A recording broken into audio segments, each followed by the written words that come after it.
Halo teman-teman, selamat datang lagi di Serdadu Timur Channel. Oke teman-teman semua, apa kabarnya semua? Semoga selalu dalam keadaan sehat walafiat. Oke teman-teman, langsung saja di video kali ini kita akan membuat satu video panjang karena sudah lama nggak pernah bikin video panjang ya. Kali ini saya akan bikin video panjang tentunya seputar dunia militer, dan saya akan membuat video tentang seputar tes TNI lagi teman-teman. Nah teman-teman, di video kali ini saya akan membahas tentang materi yang sangat penting di dalam tes TNI AD ya. Jadi tesnya itu adalah tes mental ideologi. Nah teman-teman, buat yang belum tahu apa itu tes mental ideologi, jadi di sini akan saya jelaskan secara singkat. Simak terus videonya. Nah teman-teman, jadi tes mental ideologi itu adalah salah satu tahapan seleksi dalam tes TNI, baik itu TNI Angkatan Darat, Laut Udara maupun tes kepolisian juga saya rasa sama ya teman-teman. Jadi di dalam tes itu akan ada sangat banyak pertanyaan yang sangat beragam, yaitu tentang kebudayaan, tentang wawasan berbangsa dan bernegara, dan juga tentang pengetahuan umum, dan juga tentang keyakinan umat beragama, dan juga tentang diri kita sendiri ya teman-teman. Nah tentunya di dalam seleksi ini kalian tidak boleh asal menjawab teman-teman. Jadi kalian harus betul-betul berpikir secara logika, orang bilang ya, dan berpikir jernih sesuai dengan diri kalian masing-masing teman-teman. Jadi di dalam tes ini itu banyak banget jebakan-jebakan Batman yang akan membuat kalian itu nantinya bakal terjatuh dan gugur teman-teman, karena nggak sedikit peserta calon siswa yang atau calon TNI yang gugur di tes ini teman-teman. Nah di video kali ini saya akan bahas beberapa soal yang tiap tahunnya rata-rata selalu keluar teman-teman. Nah pertanyaannya apa aja? Saksikan terus dan jangan di skip-skip. Yuk langsung kita ke pembahasannya. Baik rekan-rekan semua, jadi langsung saja. Yang pertama adalah contoh soalnya tentang gini ya, wawasan berbangsa dan bernegara teman-teman. Yang pertama tentang ideologi dan dasar negara Pancasila dan UUD 1945. Nah yang pertama yaitu apa yang Anda ketahui tentang Pancasila dan sebutkan 5 silanya. Nah jadi apa yang kalian ketahui tentang Pancasila?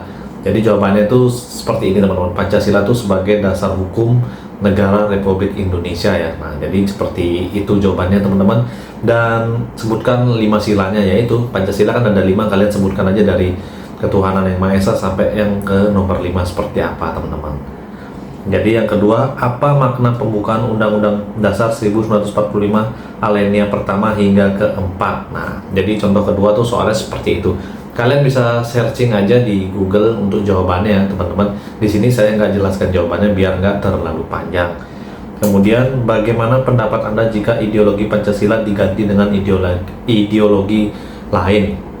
Nah pendapat Anda jelas tidak setuju ya teman-teman, karena Pancasila ini sudah sebagai dasar hukum negara dari zaman dulu ya teman-teman. Jadi sudah ditetapkan undang-undang dasarnya, sudah ditetapkan hukumnya, dan tidak boleh dirubah lagi teman-teman. Jadi pendapat kita tidak setuju apabila Pancasila diganti dengan ideologi yang lain ya. Kalau kalian jawab setuju berarti kalian itu dianggap salah, kalian dianggap ekstrim teman-teman. Jadi jawabannya adalah tidak setuju teman-teman. Kemudian apa dasar negara Indonesia dan lambang negara? Nah dasar negara Indonesia yaitu Pancasila itu ya teman-teman, lambangnya burung Garuda teman-teman, seperti itu ya guys. Apa yang Anda ketahui tentang Bhinneka Tunggal Ika? Nah dari slogan Bhinneka Tunggal Ika itu kalian harus sudah tahu ya apa artinya teman-teman. Jadi kalian bisa searching aja di Google seperti apa artinya teman-teman. Nah kalau tadi tentang undang-undang ya, sekarang tetap tentang wawasan berbangsa dan bernegara ya. Ini soal-soal IPS teman-teman. Yang kedua yaitu sejarah perjuangan dan bahaya laten, contoh seperti PKI atau radikalisme atau pemberontak-pemberontak yang ada di Indonesia pada zaman itu ya teman-teman. Jadi yang pertama soalnya apa yang Anda ketahui tentang PKI? PKI itu Partai Komunis Indonesia. Nah, apa yang Anda ketahui tentang PKI? Jadi di sini saya sedikit ngasih contoh aja ya, pendek ya teman-teman. Jadi yang kita ketahui tentang PKI itu adalah suatu gerakan organisasi yang ingin merubah ideologi Pancasila menjadi ideologi komunis. Tentunya itu dilarang di negara kita Indonesia ini ya. Jadi Itulah seputar yang kita ketahui tentang PKI. Lebih jelasnya kalian bisa searching di Google. Kemudian yang kedua, bagaimana pendapat Anda mengenai G30 SPKI? Pendapatnya kita bagaimana? Pendapatnya jelas PKI harus dihapus dari Indonesia dan tidak boleh berkembang biak, karena PKI itu adalah partai komunis yang ingin menjatuhkan ideologi Pancasila dan ingin diganti ideologinya dari Pancasila menuju ke ideologi komunis, teman-teman. Seperti itu ya guys. Nah, kemudian yang selanjutnya yaitu, apa tindakan Anda jika ideologi komunis muncul kembali di Indonesia? Tindakan kita adalah apabila kita melihat ada pergerakan-pergerakan aneh yang ada di sekitar kita, kita harus lapor ke pihak yang berwajib, dalam hal ini mungkin ke kepolisian atau ke pihak TNI ya. Jadi kita harus mencegahnya dan kita harus melaporkan sesegera mungkin bahwa ada tindakan yang mencurigakan di daerah kita. Intinya kita tidak setuju dengan ideologi komunis yang ada di Indonesia. Jadi komunis tidak boleh ada di Indonesia ya, karena ideologi kita itu berdasarkan Pancasila, teman-teman. Kemudian ada soal juga tentang apa yang Anda ketahui tentang DITII atau GAM atau OPM. Nah, ini termasuk seperti PKI ya. Jadi DITII, GAM atau M itu adalah kelompok atau sekelompok kriminal yang ingin menjatuhkan atau yang memberontak melawan dengan kebijakan pemerintah ya, teman-teman. Jadi ini adalah segerombolan pemberontak yang ingin Indonesia itu kacau balau, teman-teman, dan tentunya ini tidak boleh ada di Indonesia. Untuk lebih tepatnya kalian bisa cari jawabannya sendiri ya, teman-teman. Ini saya hanya mengasih gambaran contoh soal seperti itu, teman-teman. Kemudian, bagaimana sikap Anda terhadap gerakan radikalisme? Tentu tidak setuju, karena ini bisa merusak persatuan dan kesatuan dan persatuan bangsa Indonesia ya. Jadi kita harus cegah apabila ada tindakan radikalisme. Nah, seperti yang saya bilang tadi, kita harus laporkan ke pihak yang berwenang, baik itu TNI maupun Polri, teman-teman. Apabila di sekitar kita mengetahui ada pergerakan-pergerakan yang tidak jelas yang mengarah ke arah kriminal dan radikalisme, kita harus lapor ke pihak yang berwajib, teman-teman. Nah, teman-teman, kemudian ada juga soal tentang wawasan kebangsaan dan NKRI. Nah, salah satunya contohnya adalah, apa motivasi Anda mendaftar menjadi anggota TNI? Pasti buat rekan-rekan saya yang sudah pernah daftar, apalagi sampai tes mental ideologi, pasti sudah pernah muncul atau mendengar tentang pertanyaan ini ya. Jadi motivasi Anda untuk mendaftar menjadi seorang TNI adalah ingin mengabdikan diri Anda kepada nusa dan bangsa dengan cara bergabung menjadi anggota TNI. Nah, kalau ada jawaban ingin mencari pekerjaan atau mengadu nasib, kalian jangan jawab seperti itu ya, karena kalian dianggap tidak serius dalam mendaftar atau menjadi anggota prajurit TNI. Itu ibaratnya kalian coba-coba ya, jadi kalian bisa dicoret dan tidak lulus. Jadi jawaban yang tepat adalah ingin mengabdikan diri kita kepada nusa dan bangsa dengan cara mendaftar menjadi prajurit TNI. Itu jawaban yang paling tepat, singkat, padat, dan tepat, teman-teman. Jangan jawaban yang lain-lain ya. Kemudian pertanyaan selanjutnya, apakah Anda bersedia ditempatkan di seluruh wilayah NKRI termasuk daerah terpencil atau perbatasan? Nah, jawabannya adalah kalian bersedia ditempatkan di mana saja. Kalian tidak boleh milih-milih ya. Oh, saya orang Jawa, pingin ditempatkan di mana saja, yang penting di Pulau Jawa. Oh, saya orang Lombok, pingin ditempatkan di mana saja, yang penting di Pulau Lombok. Oh, saya orang NTT, yang penting saya di NTT. Nah, itu kalian pasti bakal dicoret, teman-teman.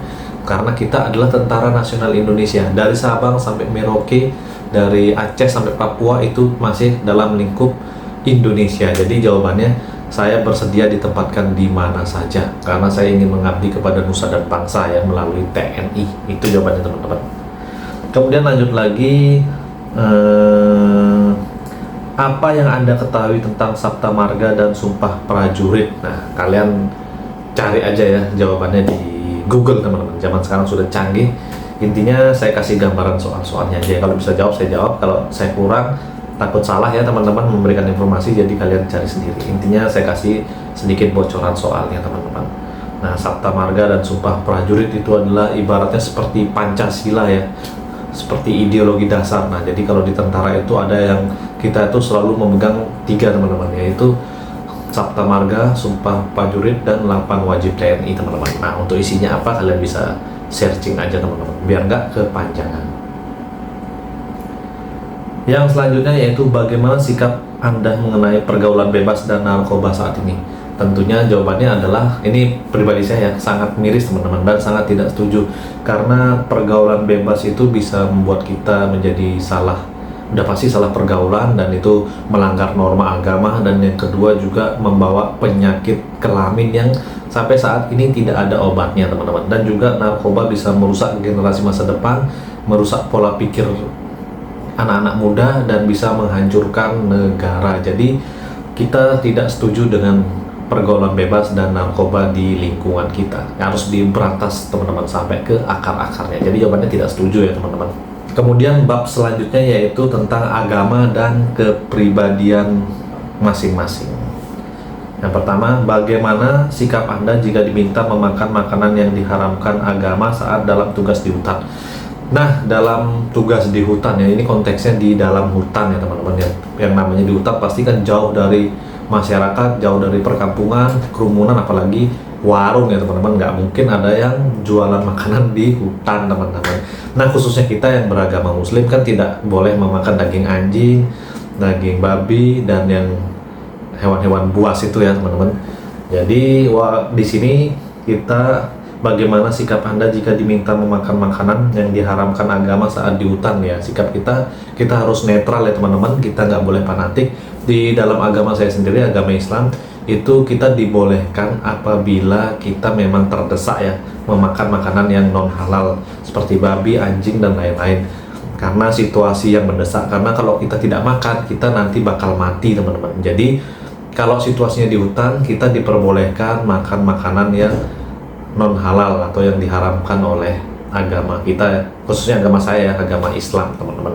Jadi jawabannya, sikap kita adalah kita tetap memakannya karena memang kita dalam posisi lagi latihan di hutan atau lagi tugas di hutan dan tidak ada makanan selain itu, jadi tidak apa-apa kita makan. Kita tidak boleh jawabannya saklek atau fanatik ya, oh tidak boleh, itu haram, itu dosa, karena muslim tidak boleh makan makanan yang non halal. Jadi itu nggak boleh ya jawabannya seperti itu termasuk ekstrim teman-teman. Jadi kalau memang terdesak di hutan, jadi kita diperbolehkan teman-teman, seperti itu ya jawabannya. Kemudian bagaimana tanggapan Anda jika didonorkan darah oleh orang yang berbeda agama? Jawabannya ya tidak masalah atau setuju-setuju saja, karena itu demi kemanusiaan ya teman-teman, itu demi keselamatan kita. Mungkin kita sakit butuh darah ya, kebetulan yang mendonorkan itu yang beda agama, ya itu nggak masalah teman-teman, karena itu masuk ke dalam tenggang rasa atau saling hormat menghormati antar umat beragama atau saling menghormati antar sesama manusia ya teman-teman. Jadi jawabannya tetap setuju, tetap boleh, karena untuk keselamatan ya. Jadi tidak boleh tidak setuju ya apa jawabannya kita ya teman-teman. Kalau soal agama ini kita nggak boleh fanatik ya teman-teman, kita harus setuju teman-teman. Jadi nggak boleh fanatik seperti itu teman-teman. Jadi jawabannya tidak apa-apa karena untuk keselamatan teman-teman. Kemudian sebutkan rukun iman dan rukun Islam. Nah, ini pertanyaan untuk orang muslim ya teman-teman. Apabila kalian seorang muslim, nanti kalian akan ditanya rukun iman ada berapa, rukun Islam ada berapa. Nah, dan sebutkan. Jangan terbalik ya teman-teman. Jadi nanti kalian disuruh sebutkan. Kalau kalian orang Kristen nanti mungkin ada apa gitu, kalau Hindu juga apa, mungkin seperti itu teman-teman. Kita nggak tahu ya, ini khusus yang muslim teman-teman. Tapi kurang lebih soalnya sama kok semua teman-teman. Kemudian bagaimana kehidupan beragama Anda sehari-hari? Kehidupannya tentu kita harus jawaban yang positif-positif ya, tidak boleh saya bermusuhan dengan agama ini, tidak boleh melarang tempat ibadah di tempat ini. Nah, tidak seperti itu ya. Jawabannya ya baik-baik saja, kita selalu rukun antar umat beragama, walaupun tetangga saya agama Hindu, agama Kristen, tapi kita tetap saling menghormati dan saling mengucapkan selamat kepada si A, si B yang merayakan hari rayanya masing-masing. Intinya kita tidak boleh berfanatik ya teman-teman. Kita harus menjawab yang setuju-setuju saja dan harus saling menghargai antar umat beragama. Itu aja teman-teman intinya ya. Silahkan kalian kembangkan kata-kata kalian sendiri. Kemudian, apakah Anda pernah terlibat dalam organisasi kemasyarakatan yang dilarang pemerintah? Nah, jawabannya singkat saja tidak ada atau tidak pernah teman-teman. Seperti itu ya. Nah, selanjutnya pertanyaan umum tentang umum dan media sosial maksudnya. Ini yang pertama, coba sebutkan prestasi yang pernah Anda raih. Nah, Silakan kalau kalian punya prestasi itu bagus teman-teman, silakan disebutkan apabila ditanya nanti sama panitia tes ya. Apabila teman-teman mungkin di sekolah dulu selalu ranking 1, selalu dapat juara, ya kalian terbuka kasih tahu teman-teman, itu nanti jadi nilai plus atau tambahan ya. Kemudian apabila nanti kalian di masyarakat, di organisasi, kalian pernah ikut karate, sepak bola atau apa, dapat juara, piala ini piala itu, ya dikasih tahu aja teman-teman, itu bisa jadi penambah nilai kalian untuk lulus ya teman-teman, seperti itu. Kemudian apakah Anda aktif di media sosial? Coba tunjukkan akun sosial media. Nah, kalau kalian memang aktif di YouTube, di Instagram, di Twitter, Facebook, sekarang Facebook Pro ya teman-teman, di 2025-2026 ini teman-teman lagi gencar-gencarnya. Yang penting kontennya positif, kontennya mengajak kebaikan, ya nggak masalah, kalian kasih tahu aja teman-teman. Kalau Instagram kalian itu tentang bagus, tentang jalan-jalan, kayak saya hobi apa ya, nggak apa-apa. Nah, dikasih tahu aja, intinya nggak ada hal yang negatif ya teman-teman. Siapa yang menyuruh atau mengajak Anda untuk masuk TNI atau daftar TNI? Jawabannya adalah diri saya sendiri, karena saya ingin mengabdi kepada nusa dan bangsa. Jangan jawabannya disuruh orang tua, disuruh kakak, disuruh kakek. Nah, padahal saya nggak niat ingin jadi tentara, tapi disuruh coba-coba. Nah, itu kalian udah pasti dicoret teman-teman. Jadi seperti itu ya, singkat saja teman-teman. Kemudian tentang pertanyaan pribadi ada juga nih teman-teman. Jadi biasanya kalian akan ditanya, kamu umurnya berapa, habis itu sudah berapa kali pacaran, kemudian selama pacaran ngapain aja, terus pacarmu agamanya apa satu agama terus atau pernah beda agama, terus pacarannya itu ngapain aja, pernah cium nggak, pernah gandeng tangan nggak. Nah, kalau ditanya jawabannya kamu pernah cium nggak, ya pernah ya. Pernah ciuman nggak ya, jawabannya jujur pernah ya, karena namanya manusia normal kan, apalagi udah pacaran bertahun-tahun gitu kan. Pernah gandengan tangan nggak? Kalian jangan bilang nggak pernah, ya pernah, bilang aja pernah gitu teman-teman. Ini mohon maaf lagi ya, kalau ditanya pernah nonton film yang begituan nggak, ya kalian jujur aja sebagai laki-laki, jawabannya pernah. Karena kalau nggak pernah kalian dibilang tidak normal ya. Kalau ditanya sering apa enggak, ya jawabannya jarang begitu ya teman-teman. Jangan bilang tiap hari ya guys, kalian dicoret nanti guys. Nah, jadi seperti itu. Kalau kalian ditanya pernah ciuman atau enggak, jangan bilang enggak ya. Nanti kalian dikiranya tuh kelainan atau homo atau nggak suka dengan wanita teman-teman. Jadi jawab yang normal aja. Pernah pacaran pernah gandeng tangan pernah ciuman pernah. Kalau ditanya sering tiap hari, jarang karena jarang ketemu. Nah, seperti itu aja. Pernah digandeng tangan pernah cium pernah. Kalau ditanya cium apa, kan cium itu nggak harus cium bibir ya, bisa cium pipi, cium kening, cium kasih sayang ya, seperti itu teman-teman. Jadi ya kurang lebih seperti itulah soal-soal mental ideologi, khususnya wawancara yang sering keluar setiap tahunnya teman-teman. Jadi ya semoga aja video ini bisa menambah wawasan kalian tentang tes mental ideologi. Jadi mental ideologi itu ada dua, yang tertulis dan wawancara. Nah, yang tertulis itu ya sama aja pertanyaannya tentang itu. Nanti setelah kalian tulis itu, nanti kalian diwawancarai apakah jawabannya sama atau tidak, seperti itu teman-teman. Nah teman-teman, mungkin sekian aja informasi tentang seputar dunia TNI, khususnya di tes mental ideologi teman-teman. Semoga aja video ini bisa bermanfaat, bisa menambah wawasan adik-adik saya yang ingin daftar menjadi seorang prajurit. Saya doakan semoga di tahun 2026 ini kalian lolos goal dan bisa menjadi seorang prajurit ya teman-teman. Banyak berdoa, banyak berlatih. Saya Serdadu Timur Channel pamit. Wassalamualaikum warahmatullahi wabarakatuh. Sampai jumpa di video selanjutnya. Bye bye. Jangan lupa di like, di komen, dan di subscribe ya teman-teman. Saya lupa. Bye bye.